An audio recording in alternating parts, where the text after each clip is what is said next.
Good morning, students. I welcome you all for the today's class, that is the revision class of what is psychology.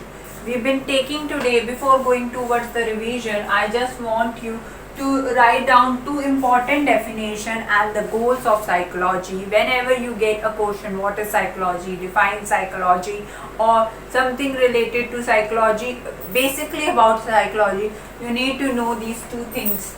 First of all, the most latest definition of psychology, and then the why the psychology has been developed. What is the major goal of psychology? What is the aim of psychology?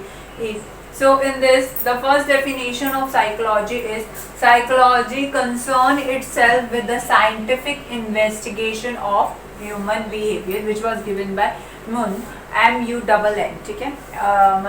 And then the psychologist can be defined as the science. Psychology can be defined as the science of the activities of the individual in a relation to environment. It was given by Wordsworth, and these are the two important definitions which need to be known. And as I have written on the board, similarly you should also write definition whenever it comes in the long or short question answers. Okay, because it show a very good impact over the examiner and you will achieve good marks also, because giving that in a column like this and then writing the name of the psychologist, if you are writing to the point, if you are saying that the definition has been not learned to the point and you are defining it in your own way, then never write the psychologist name. But if you think that this definition is exactly as it's written in the book, then write the psychologist name and it will give you a good impact over your examiner. Okay, next comes to the goals of psychology.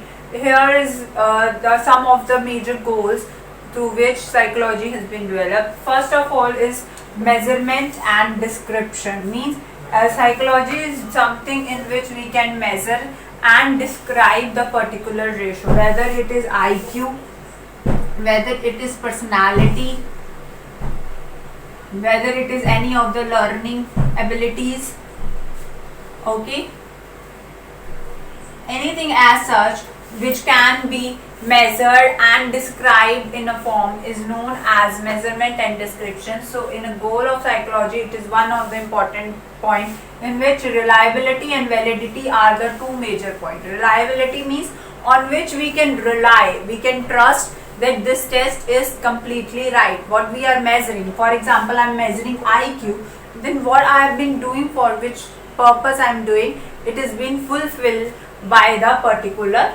test. So it shows its reliability. And validity is something when we test is been conducted as many times, it show the same result. Okay, we can trust it in a form completely and it does not change its result.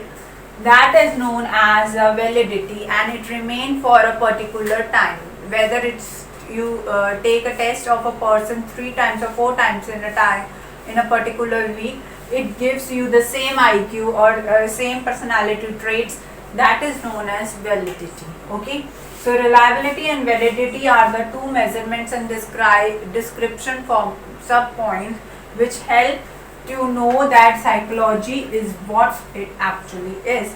Understanding, prediction and control. We can predict the behavior, as we've been saying that studying a particular behavior, so we know that which condition and what kind of behavior can be conducted. Prediction is very important, and as well the control. If we know that the prediction can be negative or something related to the negative aspect of psychology, then we can also control it, and there should be a controlled environment in which we can explain psychology. Next is understanding and explanation. These are the goals in which we understand psychology or also the individual whom we are studying, the subject. We can understand their behavior, feeling, emotions, and we can also explain why he has been conducting such kind of behavior. So explanation and understanding should be very necessary in the goal of psychology, means particular psychology is being derived.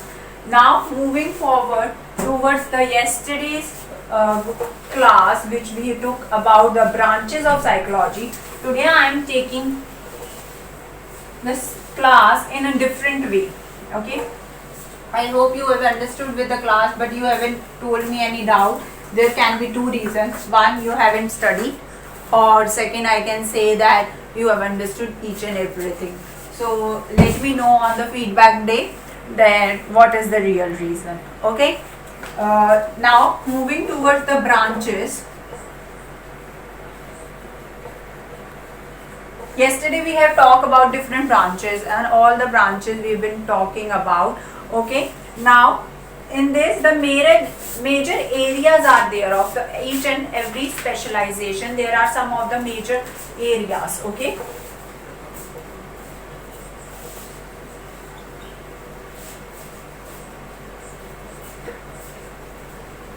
means every specialization, whether we are talking about educational, clinical, health, neurological, biological, developmental, any of the psychology we've been talking about, they have some specialization in their stream. Okay, understand? But these are being conducted over some of the classified categories. Three categories were being are used to classify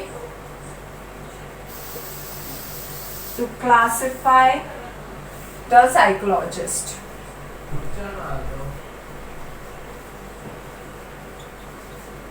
Okay, how can we these being classified? These can be classified as practitioner,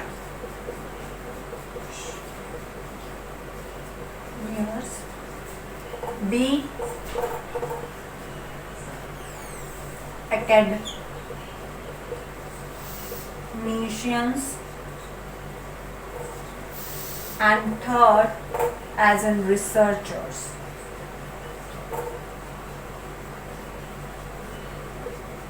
Okay, these are the three forms in which a psychologist can be classified. Whether he could be a practitioner who practice their theory and study about it, and then the academician who be giving education on the basis of the academic basis, then the researchers who is doing the experiments, practicals on the laboratory basis. He's been conducted different tests, case studies, everything as such. Okay, the practitioners are mostly dependent on clinical psychologists. I am giving the major examples. Okay, then the academicians are the counselors and education psychology. Okay, then the researchers, they are the scientific or those who have been doing anything on the basis of applied. Okay, means which can be done on the practical basis, the environmental and substance basis.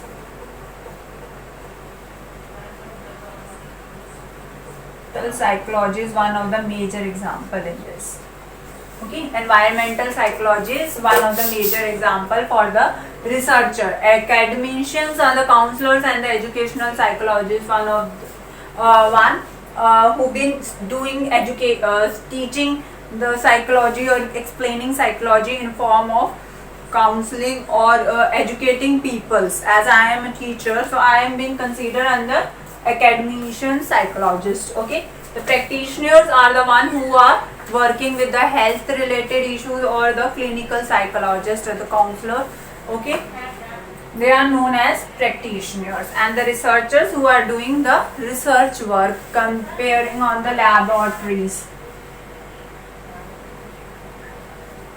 Okay, the environmental psychologists who majorly are considered under these kind of categories. Then coming towards, we have talked about some more psychology research specializations.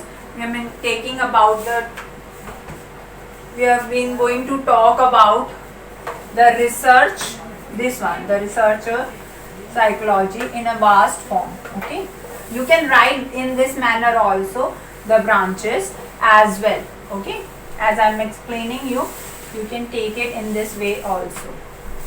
This is from my personal notes. So now talking about the first one is some related to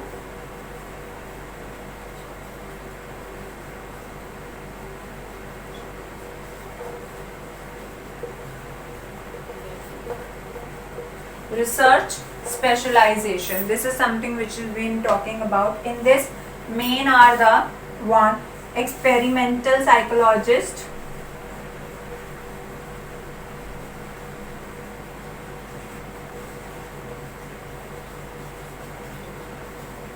then next will be physiological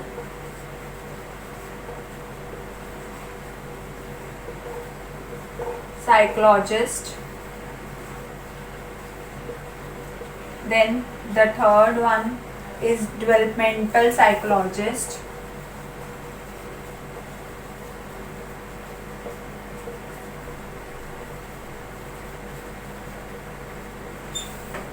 then moving further on the personality psychology, Sigmund Freud, who is the father of this personality psychology. Then moving forward towards cognitive psychology.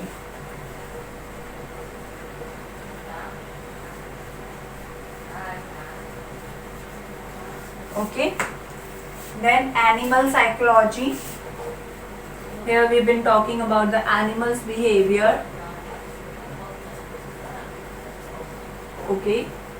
And then moving forward toward psychometric approaches. Here we've been talking about all the concern test related or any investigation where we have been doing. Okay, psychometric.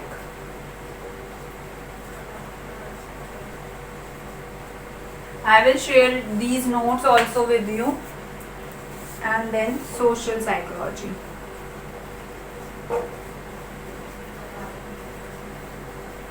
These are the ones who depend upon research specialization. Those who have been working over the research techniques, they are considered under these categories. Experimental, who have been doing the experiments, the branches are identified on the foundations of causes and behavior, how they cause, how the behavior, all that we've been studying in this. In this we have been also studying about the sensation, perception, okay,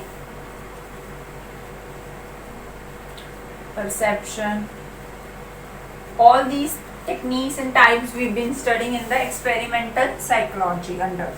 Then the physiological psychology, this is neuropsychology related, like we have been saying about the biological psychology, neuro, okay.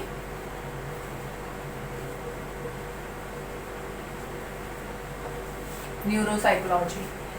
Then moving towards the developmental, in this we have been studying about the birth to death concept of development, okay. Then the personality, all the personalitical traits which we have been doing, the theories, everything that comes under the psychology. Then the cognitive, in this we have been studying about the learning methods, about the learning methods. Then the animal psychology, in this we are studying about the animal's behavior and how does that affect over in human being also being studied in this psychology. Then psychometric psychology, in this we are studying related to the test and inventions or discoveries has been done in the under psychometric psychology. Then social psychology, here we have been studying about the society, right. So these are some of the branches which we have been studying over the basis of research psychologist, okay. In this way you can also study psychology and you can write their major branches as if you don't get messed up with the different branches of psychology. Okay students, I will share the notes also with you to describe you all these things. Now just take a break and study the concepts and the ideas which I have explained you in complete session, the topics. Okay, thank you and have a nice day.